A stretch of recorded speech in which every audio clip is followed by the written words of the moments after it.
Seorang pemimpin dunia yang memakan tubuh manusia yang merupakan warganya sendiri. Kedengarannya mungkin ini suatu fenomena yang langka, karena jarang sekali kita menemukan kisah-kisah yang sadis seperti ini. Tapi ini benar-benar terjadi di dunia nyata.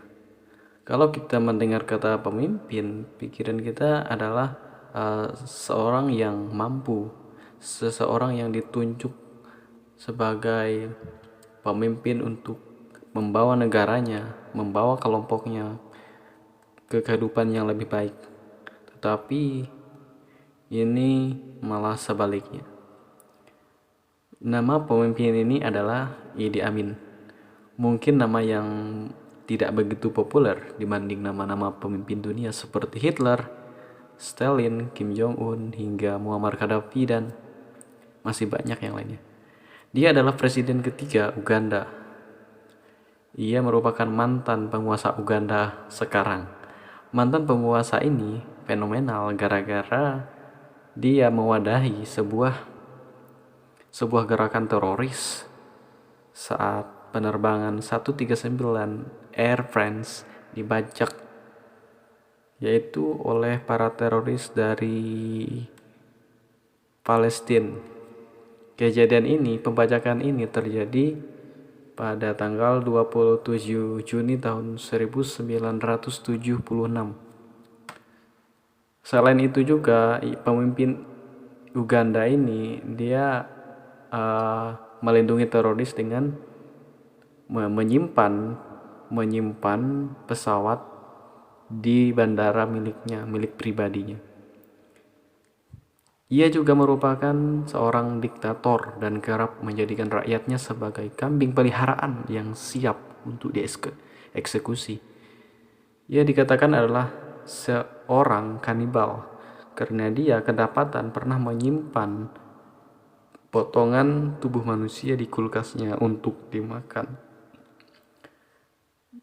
Dengan tubuh tinggi mencapai 190 cm dan ia juga merupakan seorang militer. Idi Amin ini malah dinilai rakyatnya sebagai monster daripada seorang pemimpin karena kelakuan yang tidak lazim dilakukan seorang pemimpin. Diktator Uganda ini memerintah selama 8 tahun dan dikatakan bertanggung jawab atas kematian 300.000 orang. Wow.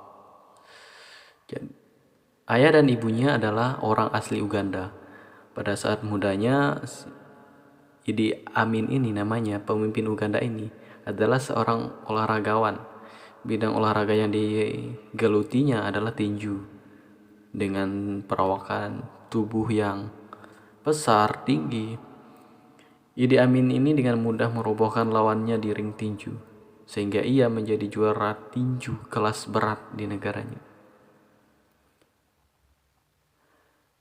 Tidak sampai di situ, ketika selesai dengan dunia tinju, si Idi Amin ini masuk KAR namanya.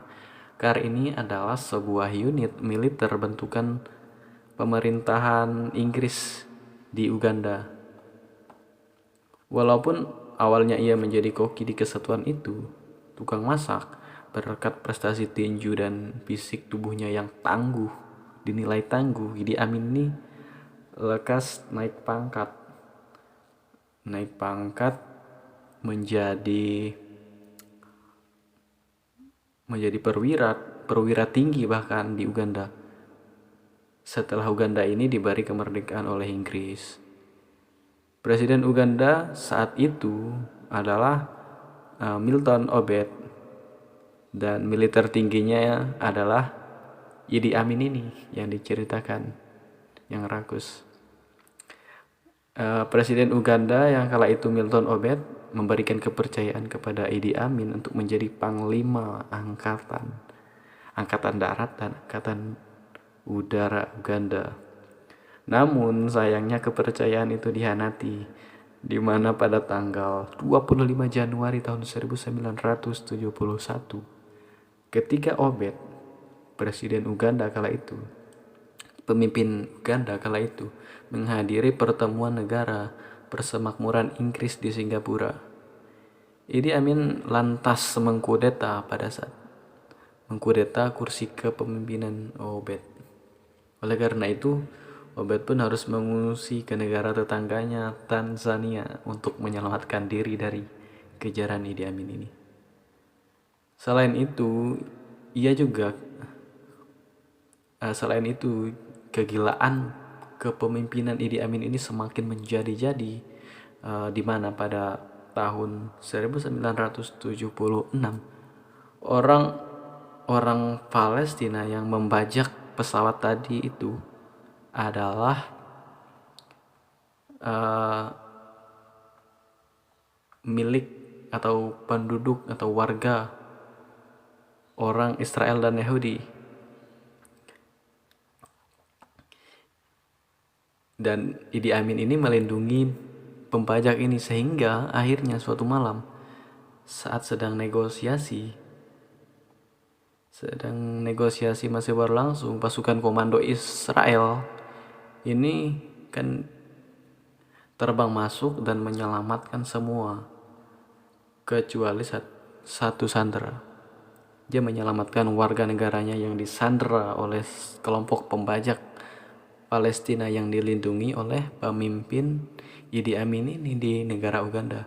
Dan tentara Israel berhasil, dan Israel ini kemudian meledakkan bandara, menewaskan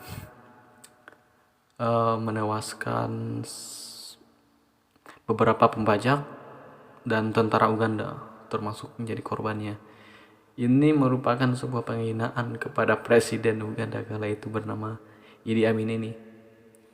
Jadi ia merasa bahwa serangan atau penghancuran terhadap bandara yang menewaskan pembajak dan tentaranya ini adalah sebuah hinaan. Sebuah hinaan yang membuat Idi Amin ini semakin paranoid, menindas dan mengusir orang asing. Saat itulah kekacauan dan penderitaan nasional di negara Uganda dimulai. Idi Amin bertindak sebagai diktator dalam memimpin Uganda. Ia memerintahkan semua warga asing dari Uganda untuk angkat kaki dari negaranya. Jadi diusirnya orang-orang asing yang menetap selama ini di negara Uganda.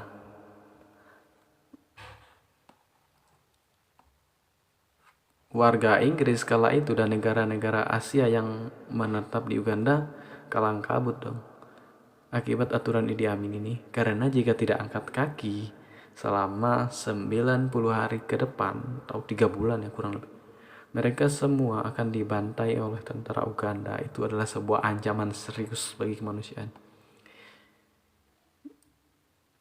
Idi Amin juga dikenal sebagai jagal Uganda karena ia suka membunuh lawan politiknya dan semua orang yang menentang setiap kebijakan yang dibuatnya. Hidupnya juga bergelimang harta kekayaan, dan ia memiliki 4 orang istri serta 34 orang anak. Ada yang resmi dan ada juga yang tidak resmi. Hingga pada bulan April tahun 1979, pasukan nasionalis Uganda yang dibantu Tanzania ini menggulingkan kekuasaan Idi Amin. Jadi selama beberapa tahun presiden Uganda yang digulingkan kemarin, yang dikudeta kemarin, itu Obed itu membuat sebuah kerjasama dengan negara tetangganya untuk mengambil alih kekuasaan yang pernah mengkudetanya. Dan ia berhasil menggulingkannya kala itu. Hingga akhirnya si Idi Amin ini kabur ke Libya, serta ia juga meminta suaka ke Arab Saudi. Saat kekuasaannya jatuh di Uganda, ia lari ke Arab Saudi dan menetap di sana hingga ia menghabiskan masa-masa terakhir hidupnya di Arab Saudi. Hingga pada tanggal 27 Juli tahun 2003, ia dikatakan meninggal di sebuah rumah sakit rumah sakit bernama King Faisal di Jeddah. Istri dari Idi Amin ini kemudian memohon kepada Presiden Uganda saat itu yang baru, Yoweri Museveni namanya, agar jenazah suaminya dikuburkan di kampung halamannya di Uganda. Tetapi permintaan itu ditolak mentah-mentah oleh pemerintah dan masyarakat Uganda. Mereka menolak untuk memakamkan pemimpin yang dikenalnya sebagai pemimpin yang jegal itu. Dan akhirnya Idi Amin dimakamkan di Arab Saudi.